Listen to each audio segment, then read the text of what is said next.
Depuis 2011, le CHC se positionne à Liège comme étant le centre de référence pour la prise en charge des pathologies neurovasculaires comme l'AVC et l'anévrisme. Pour maintenir son avancée significative, le CHC a investi en compétences et en équipements de très haute technologie. Les médecins et les paramédicaux sont formés aux techniques les plus pointues. Ils travaillent dans un bloc interventionnel de dernière génération, soit l'équivalent des meilleurs services universitaires. Dédié, comme son nom l'indique, aux pathologies neurologiques, la Neurosuite dispose d'un système d'acquisition d'images en très haute définition, affiché sur de grands écrans pour une lecture de haute précision. Elle est équipée d'un système appelé biplan.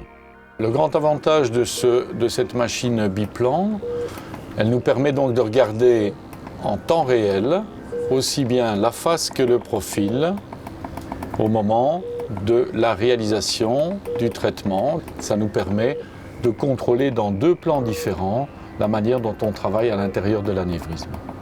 Pour le patient, cette salle présente également des avantages. L'irradiation est moindre et sa sécurité est améliorée.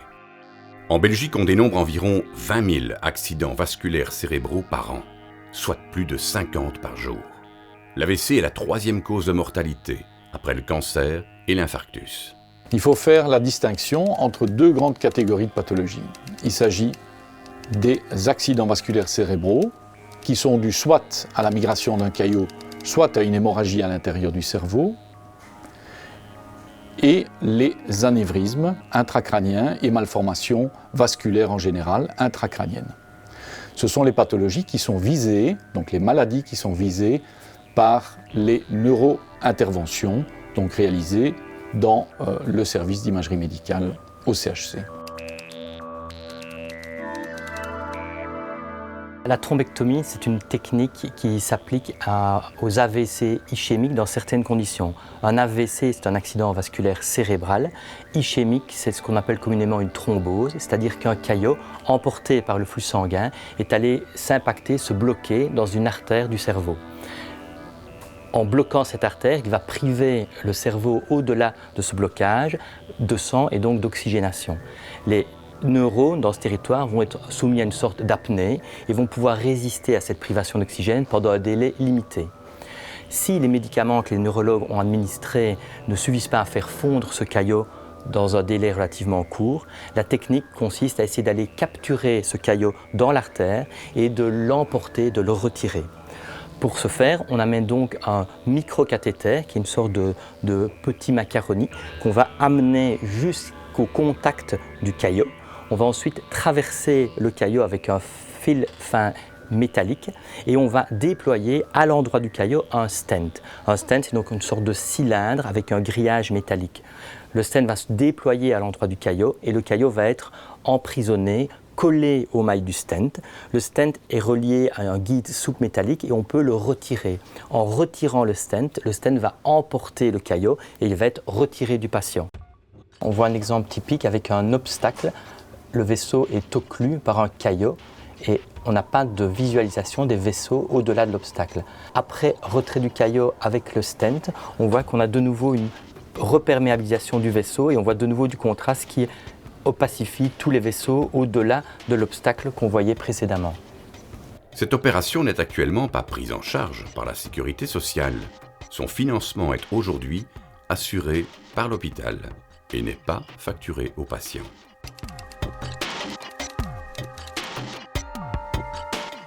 Un anévrisme désigne une hernie ou une poche qui se forme sur un vaisseau sanguin. Cette fine poche peut se rompre et provoquer une hémorragie avec les lourdes conséquences qu'on imagine. Le traitement de l'anévrisme se fait par la pose de petits fils métalliques ou d'une prothèse. Le but est de colmater l'anévrisme pour empêcher qu'il ne continue à saigner et se rompe totalement. La pose de la minuscule prothèse est facilitée par l'image biplan. L'opérateur peut vérifier dans deux plans simultanément qu'elle est bien placée et qu'une fois larguée, elle ne bougera pas. On a ici l'anévrisme avant le début de l'intervention. On est en approche avec le tuyau Ici, je suis en train de positionner la prothèse web à l'intérieur de l'anévrisme. J'ai ces deux vues simultanées, deux plans différents simultanément qui me permettent de voir que la prothèse est bien en place. Et le résultat final, après largage de la prothèse, on voit que l'anévrisme est maintenant tout à fait exclu. Le sang s'est coagulé sur les petites mailles de la prothèse pour boucher complètement l'anévrisme. Il n'est donc plus dangereux. Le sang ne circule plus à l'intérieur du sac. Le bloc interventionnel permet de traiter d'autres pathologies de type cardiaque, notamment les infarctus, et toute la gamme des traitements sous contrôle d'imagerie pour les maladies vasculaires et le cancer. Pionnier dans le traitement de l'AVC par thrombectomie mécanique, le CHC dispose des compétences et de l'équipement pour la prise en charge la plus moderne, tant en neuroradiologie interventionnelle que pour les autres pathologies vasculaires. Évidemment, ça nécessite une prise en charge extrêmement rapide. La clinique Saint-Joseph est le seul hôpital de la province de Liège à disposer d'une garde de thrombectomie tous les jours, 24 heures sur 24, où les patients sont pris en charge en collaboration avec le service de neurologie, la stroke unit et le service de neurochirurgie.